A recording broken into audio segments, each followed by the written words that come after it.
Sneakers and Cleats, the podcast.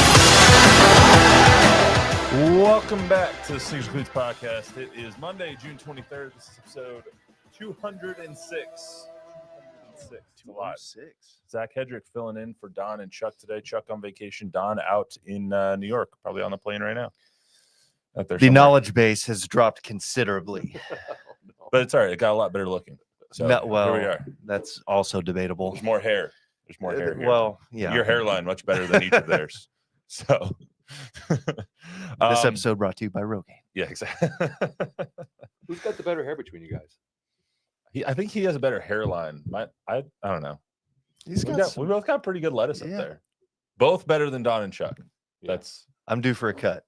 Are you? Yeah. It's getting shaggy. We'll get you there. It's all right. Anyway, subscribe to the YouTube channel, News 4 Fox SA. Download, rate, review the podcast version wherever you get your podcasts if you feel so inclined. All basketball today on the Sneakers Cleats podcast, as it should be, with the finals ending last night. Congratulations to the Oklahoma City Thunder for winning Game 7 against a Tyrese Halliburton-less Indiana Pacers. Pacers For 3 quarters. Yeah. 3.5. They came out hot. The Pacers came out hot, and Halliburton now is confirmed torn ACL. So that just sucked. That was. I want to focus on the Thunder, but God, sure. that sucked. Yeah, no, it's still credit to the Thunder. They got over the hump finally. Yeah. Sonics, now Thunder, in the second iteration of their big three, without what they did about 12 years ago with Kevin Durant and Russell Westbrook and James Harden and Serge Ibaka and all those guys. Those were Kendrick fun Perkins. teams. Those were really fun teams, especially because they lost to my Miami Heat. But no, Tyrese, like, you got to feel really bad for him. But we'll get into all of that. Plus, the Spurs are hoping to replicate the blueprint that the Thunder have put together. So we'll see, kind of what that timeline looks like and talk about how the Spurs can get back to the mountaintop, even though they're following a blueprint of a team that they're going to have to go through. So that's going to be pretty difficult for them to do. Plus, it's officially draft week. I don't have NBA chimes. I don't actually know if they're different, but I'll play the NFL chimes for everybody. Spurs are going to be going 2-14. So what's the latest buzz on those two? And Kevin Durant officially will not be a San Antonio Spur.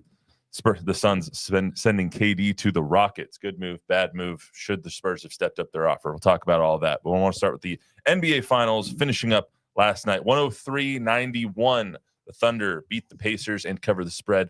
One of the best spread covering teams in the NBA. Every single game they stepped on a court this year. We're never an underdog this year. So that's a feat in and of itself. Yeah. Thoughts on the game? Thoughts on the Thunder? Just general overview? It looked real competitive between both teams, and really Indiana hung in there with them even after Halliburton's injury for a while. It just it looked like they ran out of steam. I think playing on their home court also gave OKC that atmosphere.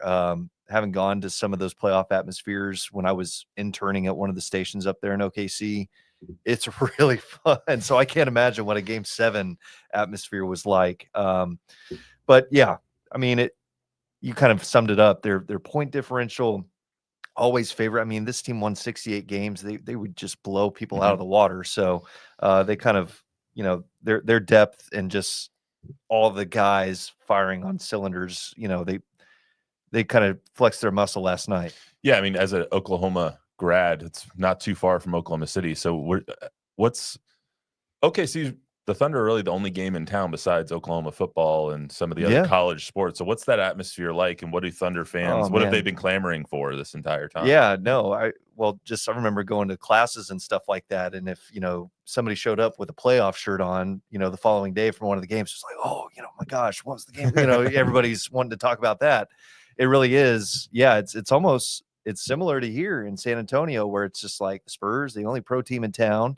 Oklahoma football kind of takes over when the fall rolls around. But before that, once the Thunder get going in the fall, late, everybody starts getting ready for that too. So, it's a fun atmosphere, just fun that everybody kind of rallies around that team and stuff. So it's a neat vibe. You see that a lot in college towns too. It's like Lawrence, Kansas, the only game in town. So everyone's going to go to the Kansas basketball games and football games and stuff like that. You see that in Tempe, even though there's a lot of stuff. I mean, you see that in Arizona as well, down in Tucson. They're really the only game in town besides Suns, who are out in Phoenix, about an hour and a half away. So I feel like that's probably more of a collegiate atmosphere in Oklahoma City. A little bit. And just, I think kind of everybody still remembers maybe that pain of getting to the finals. They really thought KD and Westbrook were going to get them there. And they did. I mean, they were bashing their head up against the ceiling several times. It just, they never could quite find that little extra X factor to get it over. And now with, shoot, you got SGA and J-Dub. It's just like, this team is loaded. Did you see after the final game or after the game last night where they all went into the locker room, and apparently there's reports they only opened like 8 bottles of champagne. They didn't know how to. No one knew how to open a bottle of champagne. So Alex Caruso had to teach them how to open it. Dagnall's probably doing ID checks and stuff. Yeah, exactly. And then there was I think it was Cason Wallace or Jalen Williams who like took his first sip of beer and it was just like, oh God. It was really like wholesome and hilarious. And until recently, Oklahoma did not have good beer. The whole thing. Well, they didn't last night either. It was Michelob Ultra. So. Well, at OU, it was just, it was still 3-point beer. So it was whenever somebody was going down to Texas to get 6-point, that was, it's like, hey, people would take orders a little bit, to load up a little so you could get the good stuff. It was wholesome and hilarious how just absent everybody was from the drinking angle of all of this. It was everyone's first experience. Good, clean fun. Yeah, Rachel Nichols went on one of a show today and was like, I've never seen a locker room after a championship so quiet. Like, I was like, okay, well, I guess that's good for them. Anyway, to each their own. To each their own. Want to talk about Halliburton real quick before we get back to the Thunder. That was probably the most brutal and heartbreaking moment that we've seen in a while. Like Jason Tatum obviously tore his earlier this playoffs, and I didn't feel as bad because he's already done it. He's already made it to the mountaintop. He's already battled through injury. He's already done all these trials and tribulations. This was Tyrese Halliburton's really first chance to go to a Game 7 in an NBA Finals. You might never get this chance again. Start off hot as fish grease, coming out 3 for 4 from 3, 9 points, no assists, no rebounds in the first 6 minutes, and then it's all just gone in a flash. Yeah, really, you feel for him because I think everybody knew what had happened without even hearing a confirmed diagnosis. He knew what happened. Yeah, no, you see him like pounding the court, shouting, no. You hate to see that, just a guy that had an incredible run through all rounds, making these game-tying or game-winning shots and everything. You hate to see that in a winner-take-all because you want it to just be even across the board. Everybody's got their horses to just see, okay, may the best team win. But yeah, maybe there's something to the jersey number because I saw something too. It was like Dame Lillard, Jason Tatum, and now Tyrese. Never zero. wear 0. Yeah, don't be a 0. Don't find another number, I guess. Yeah, it was just like after starting out so hot and everything he tried to battle back through, and then you see him know it instantaneously. Yeah. As soon as he hit the ground, he was pounding the floor, and they came over, and you could read their lips and his saying, "Did you tear it?" And he said, "I did. And it was just like, and then they kept playing the replay of the pop. I'm like, you don't have to show it anymore. We get it. It's done. When you see the shock wave go up the leg, the ripple through the calf. Yeah, it's never good. It was all Aaron Rodgers where you watch it and you go, yeah, okay. Yeah, don't have to attend any kind of medical school to kind of maybe guess at what's going on. Yeah, so he'll be out 9 to 12 months at least, and then it takes a lot of time just to get more comfortable on a basketball court. So he might be out the entirety of next season, which is devastating for Tyrese Halliburton. Yeah. Also, just a point of personal privilege here. The way too early power rankings for next year came out on ESPN. The Thunder are obviously first. Sure. It really, really bugs me that the top 2 finals teams, the teams that just played in the finals, aren't 1-2. The Pacers are at like 6. They put the. Do they take it into account? Yeah, I mean Halliburton's likely gone. Maybe, but like. They're behind the Knicks and the Cavs, who they just beat in the last 2 rounds of the NBA Finals, and you put the Pacers down at 6. That just doesn't make any sense to me. I don't know. Maybe those guys know something we don't. More moves being made. I mean, we saw KD go to Houston, so there's another team in the Western Conference that the Spurs are going to have to bust through. So yeah, but it just never makes any sense to me how that happens. As far as the Thunder go, they're now the 7th different team to win a championship in the past 7 seasons, kind of showing the parity that we all have right now on top of, I think it was the Nuggets, the Celtics. I don't want to go through all of them, but 7th different team after that Warriors dynasty, which came after the Spurs dynasty, which came after the run by the Heat, which came after the run by the Lakers. Like, what does that say about where the NBA is right now? Well, I look at across professional sports, I think everybody sees what the NFL is doing, where it's, parity is king. So it's like, well, we want that as well. Mm-hmm. And it's NBA and NFL, they have those guardrails where it's like, it's tough to keep these teams together just because of salary cap and, okay, well, max contracts and all that kind of stuff.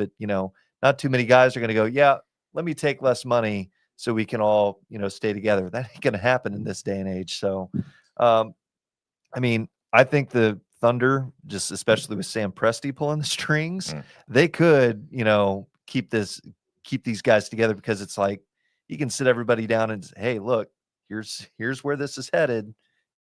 Just let's stay the course, and hey, we're gonna bring a couple more trophies here. Yeah, you've got rookie extensions coming up for SGA, Jalen Williams, and Chet Holmgren over the next 2 to 4 years, and so you're gonna have to kind of work the cap a bit. But they have the good thing about how the Thunder have built their team is that they have so many draft assets to continue to fill in those gaps, bring in new guys. Exactly. Now you still got to become a veteran team eventually, right? You got to hit on those draft picks too. It's not always a given, but who knows?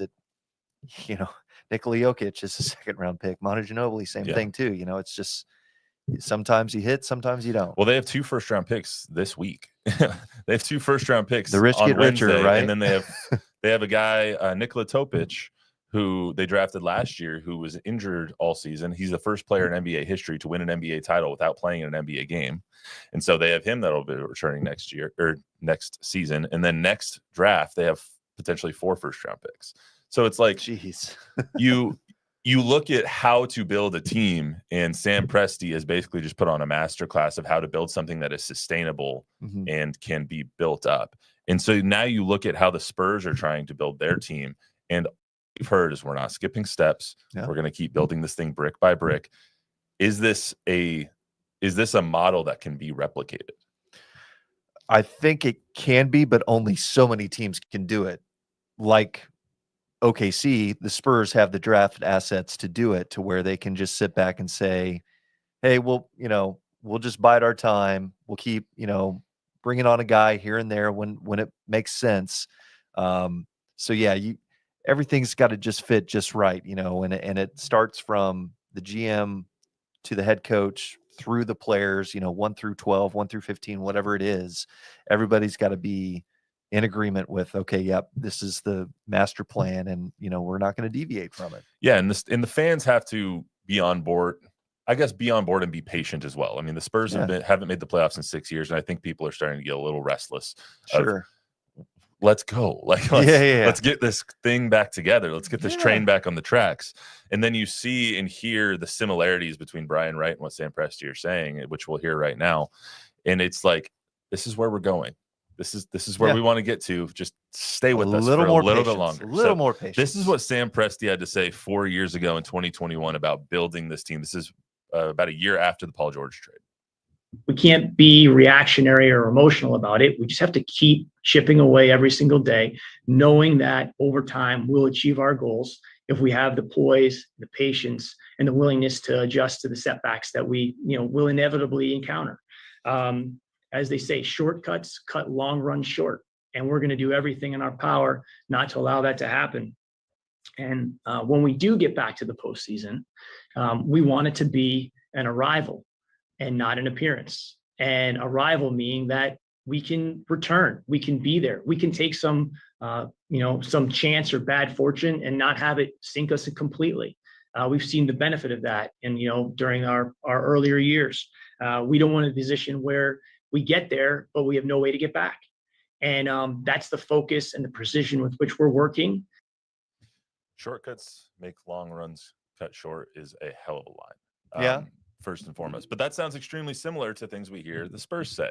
Sure. And well, something right at the beginning of that bite, chipping away at the rock. What is that? That's straight from the book of Pop, right? I mean, come on. And this is GM Brian Wright last year after the first round of the NBA draft, almost a year ago today, when they took Steph Castle. This is what he had to say. I think the decisions you make over time around your flexibility, around the adaptability with ways with which you can build, we've been pretty consistent with that. And we will. Like I said, we want to build something that's sustainable, and you got to build it brick by brick. And, we hope to point have been under that premise, and we'll keep going with that. When fans ask, where's this team going, and they look at 4 and what you guys are doing at 8, what you do tomorrow at 35 and 48. When it comes to asset management, what would you say to fans that are like, why are we stockpiling all these picks? Why are we making the decisions that we're making? Because typically it's a pretty good strategy. So we'll try to continue to make sound decisions with whatever we do. And we want to continue to improve the team. We know that we've got a great runway here. We've got some great young talent, and we look to build around them in the right way. I cut that Brian bite, and I have listened to it probably 4 or 5 times today. I didn't realize till right now that was me asking the question, the first question or the second question. But anyway, you might as well have just had the same PR team write each of those. Like, they're the exact same thing. They're building their team the exact same way. And you look at what the Spurs have stockpiled, and they have the ability to do it because of what they've accomplished in the DeJounte Murray trade, and the Jakob Poeltl trade, and all of these trades, in the Kawhi Leonard trade. Everything that they've done for the past 7-8 years has led them to this moment where the model that and the blueprint that they're trying to replicate has finally come to fruition. And now it's their turn to kind of be that next wave. Yeah. The fan mindset, it's always now, like, let's win now. But the guys at the top of these organizations, especially, when you've had as much continuity as the Spurs have had with Pop and RC Buford and Brian Wright, it's like they're playing the long game. Mm-hmm. So, sure, I credit them to, I'm sure they hear all the outside stuff, and they want, they feel maybe the pressure from the fans, but they can kind of squeeze all that out, and just say they look inward and stay in the bubble, and they go, okay, what's the best move for us to make sure that we're, like Sam Presti was saying, it's not a presence, it's an arrival, and we're there year after year after year after year. Speaking of an arrival, the Mike Breen's call at the end of the game last night, the Thunder have taken the league by storm. Just chef's kiss. The guy's good, right? He's so good. Everything else about ESPN's pre and post is horrible. Actually, SVP is great. The ESPN does a horrible pregame show, but Mike Breen will never be horrible. The Spurs, you look at like how a team is built, and there's no worse place to be in the NBA than in the middle, because you get the middle draft picks. You're never good enough to get to the mountaintop, but you're never bad enough to bottom out.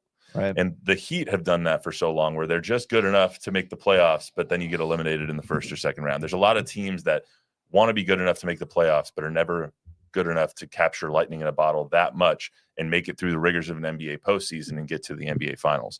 The Spurs did what a lot of teams refuse to do, which is, we're going to suck for a few years. And eventually we're going to hopefully get this to a point where we can be good for the next 15 to 20. And then maybe we'll suck again for 5, but we're going to build something that is sustainable and that gives us a chance to win every year, instead of giving us a chance to win out of every 10 years. Yeah. And the Thunder did that the same way. And so I think that is that the new model, I guess, is the question, instead of trading for all 3 of the superstars and then trying to win in 1 or 2 years. Yeah. I don't know. Each team is going to look at it through their prism and everything. Even when you do bottom out, it's not a given that you're going to get one of those top picks because of the lottery and stuff like that. I mean, Spurs moving up to 2, that was, again, it's just fortuitous that the ping pong balls bounce this team's way. Yeah, the Spurs have gotten extremely lucky. And I said this a couple of weeks ago, is that when they traded for De'Aaron Fox, I think that was their, okay, we're ready to take the next step move. Sure. Yeah. And then I don't even think in their wildest dreams they thought they were going to get 2, that they were going to be in the position that they're in right now to draft another dynamic talent in Dylan Harper. And so in a weird roundabout way, fans are kind of getting what they want by accelerating the timeline because the Spurs got extremely lucky once again in the lottery to get this talent that maybe they were going to get a Kimon Malawach at 10 or at 8, but now they get a Dylan Harper instead. Yeah. So, I mean, it makes it in a roundabout way, you're kind of getting a little bit what you asked for. We got a question. Yeah, we got a question from Lem the King, actually. He said, I'm excited to see what we do. What? El Rey, the king, Spanish. Oh, is that what that is? It's Yeah. not El Jefe. No. Well, that's, That's the boss. That's the boss. Yeah, That's like the Don. Don. That's the Spanish mob. He said, I'm excited to see what we do with the 14th pick. Is there like any name floating around out there or anything that people are thinking the Spurs might be after? You know, Bob, if you looked at the rundown, we would be getting to that here in a little bit. Lem, hold on, Lem. We Wait got for some 5 minutes. Stay tuned. Stay tuned. We're going to talk about the draft Is that here. on page 2? It's on We page call 3. that in- It's on page 3. That in the industry, is called a tease. It's a deep tease a little bit. We're going to get there. I want to talk about KD real quick, and then we're going to get to the draft. Kevin Durant is officially not going to be a San Antonio Spur. If you listen to Bob, or if you listen to Don, not Bob. I try not to listen to Bob. No. If you listen to Don, it was never going to happen, and they never budged off of a certain price point that they were going to budge on. Houston did budge a little bit. They're going to trade. They traded for Jalen Green, Dylan Brooks, number 10 on Wednesday, and 5 second-round picks.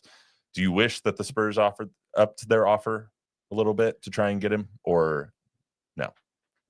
I don't know. I think they are, again, sticking to their plan. They made an offer.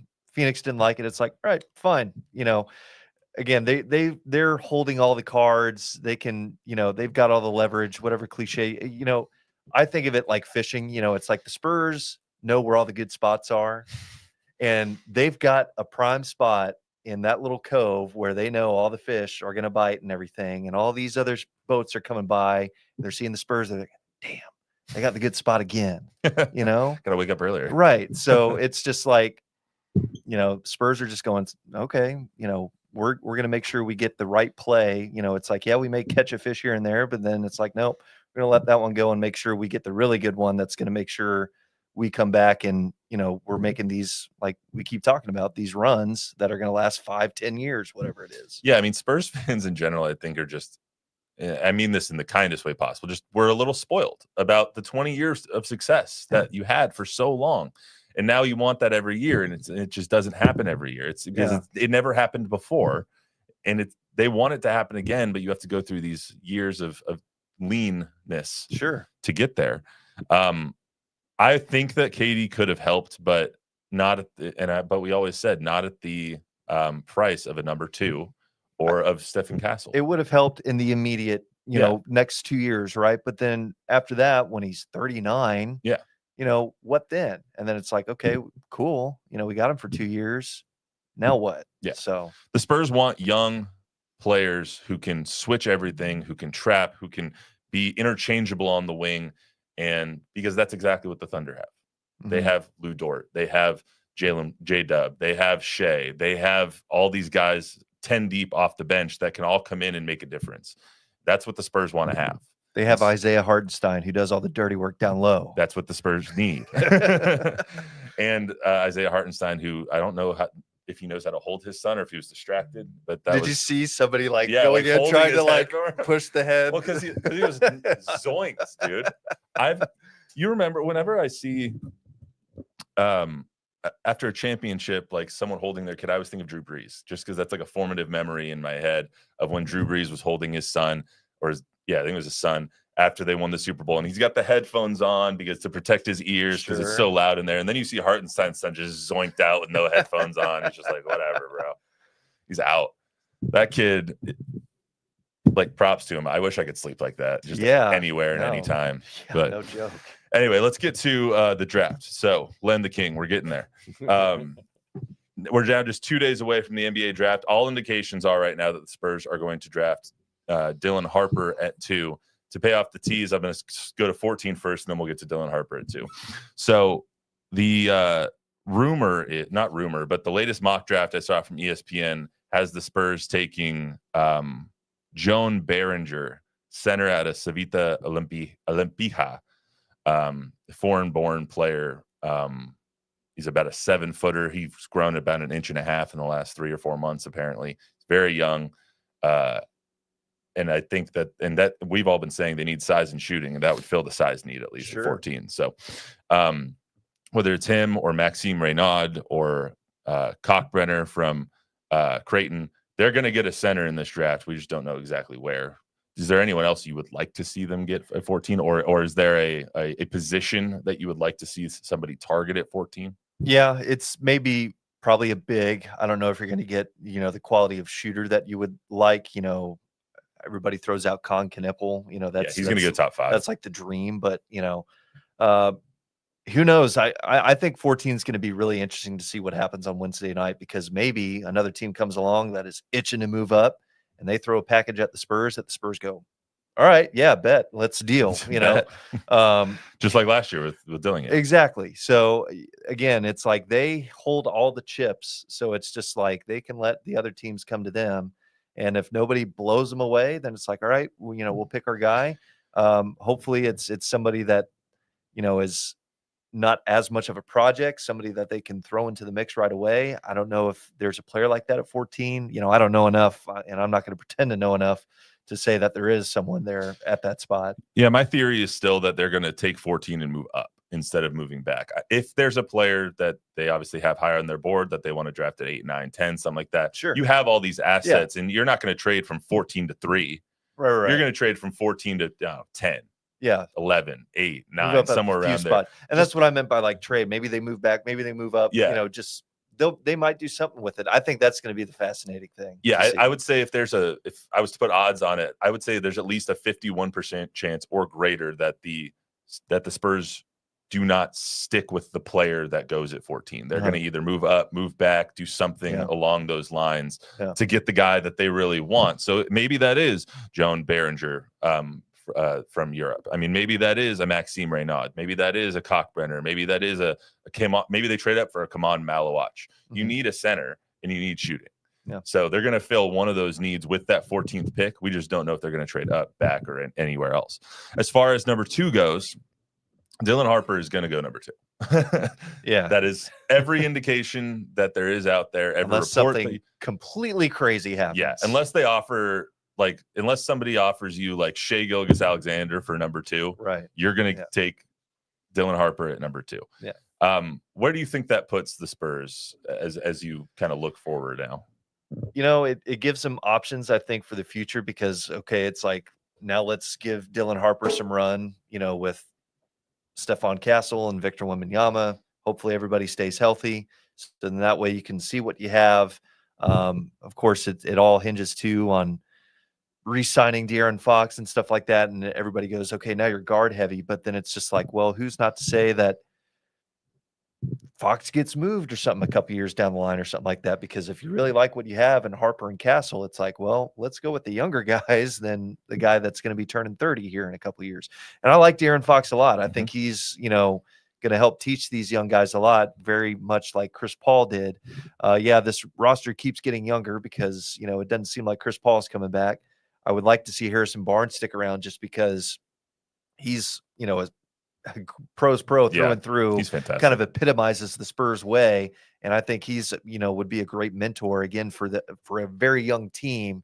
Just so, hey, you want to get to the next level? Here's how you do it. Here's how you go about it. And here's what you need to do. Yeah. And I'm not surprised that it's going to be Dylan Harper and that it doesn't seem like the Spurs are itching to make any huge trades because it's like, they know what they know what they have. And I think they value the players that are on this roster a lot more than the public values their players. Like Devin Vassell has been a guy who's been rumored to be dangled, I'll just say, out there in trade rumors for a long time. And I think a lot of people, including myself and including Don, have said that Devin is not the long-term solution at wing. Mm-hmm. And maybe he's one of the movable pieces along with KJ or Jeremy Sohan, as long as you're not touching that core 3 or 4. Mm-hmm.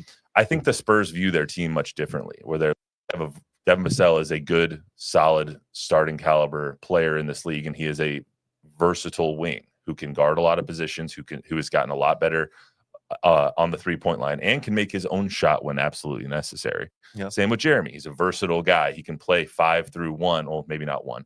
He can play 2 through 5. We tried the 1 position. That didn't really work. His shooting has gotten a lot better. He now shoots free throws with 2 hands. He's improving. He's improving a lot more than I think we give him credit for. So now that the Spurs are going to get Dylan Harper and maybe 1 or 2 other guys in this draft with their 14th pick and with 35, now they have that core to try and be like, okay, what do we have now? And so now they move forward and give this team a year with Dylan Harper and with Steph Castle, and hopefully everyone stays healthy and Wemby's healthy and Fox is healthy. And you're like, okay, this is our baseline. So that's what I think that the Spurs are looking at. I mean, you look at all the ages for these guys. Wemby's 21. KJ's 25. Castle's 20. Fox is 27. Jeremy's 22. Devin's 24. Devin's been in the league for like 6 years. He's 24 years old. Crazy. KJ has been in the league for 6 or 7 years. He's 25 years old. Right. Dylan Harper isn't even 20 yet. Like all those one and done. Yeah, all those one and dones. So like that's a pretty damn good young core. To have. I mean, the problem is that now that you're trying to copy OKC's blueprint, you have to go through OKC. Yeah, and I know, like you were saying, it's okay. Let's evaluate and see what we have and everything like that. And I know maybe it's kind of like the all shucks, well, yeah, we came up short, but okay, we're taking steps and not skipping steps and all that, stuff that we've kind of been hearing for the past couple of years. I'm really anxious to just see. It's like, yeah, evaluate what you have, but man, just let it hang. Go out and ball and just here's how you get to the next step. Just win. Just go out and, who cares if you make a mistake, figure it out on the fly. And then, okay, like just be competitive. Yeah. And that's the thing. I think that this week between the draft and between the NBA finals and kind of a assurance that this is a model that works, the Spurs and Brian Wright and Spurs fans are in a very, very good spot no matter what happens. Yeah. So you expect any surprises on Wednesday? Oh, I have no idea. I don't think there's going to be any big shockers or anything like that. Sure, you're going to have the draft night trades and stuff like that, just people moving up and down here and there, but I don't think there's going to be anything earth shattering. The big domino was KD, right? Mm-hmm. They moved that. We kind of the guy out in Phoenix, I think, Gambo. yeah, he was saying, it's going to happen before draft. Well, it did. Yeah. So now it's like, now that's done. It's just, okay, let's have the draft. We'll start summer league. And then a couple weeks from now, let the free agency wheeling and dealings begin. I mean, they can start negotiating with their own free agents, rookie free agents today. And then I think free agency begins on Sunday. Okay. So there you go. I just know, I remember because I said it last night, it's like the official start of the league year isn't until like, something so like that. So it's the what is it? It's the legal tampering window that opens on the biggest oxymoron. The biggest oxymoron in the world. Talking to each other anyway. Bob, anything else? Lem just had a comment that basically what he's saying is that Jeremy's jump shot is so much better over the offseason that everyone's going to be surprised. Yeah. And I mean, it's like these guys just need time to figure it out sometimes. And, they're far from finished products when they arrive here. It's the same thing for Harper. I'm sure everybody's going to be like, everybody's touting him as being a potential all-star for multiple years and stuff like, well, he's going to be like Castle a little bit where he's going to need some time to figure some things out. Yeah, exactly. Rookies don't come in as finished products. Unless your name is LeBron or Kobe. Absolutely. And even then LeBron had to get embarrassed by the Mavs in the finals to finally figure out what it takes to win. So that's all we got for you today on the Sneakers and Cleats podcast. Remember, download, rate, review, subscribe, use a 5-star rating, tell friends on enemy. Draft day is on Wednesday. We'll be back to talk about all of it on Thursday. See you then.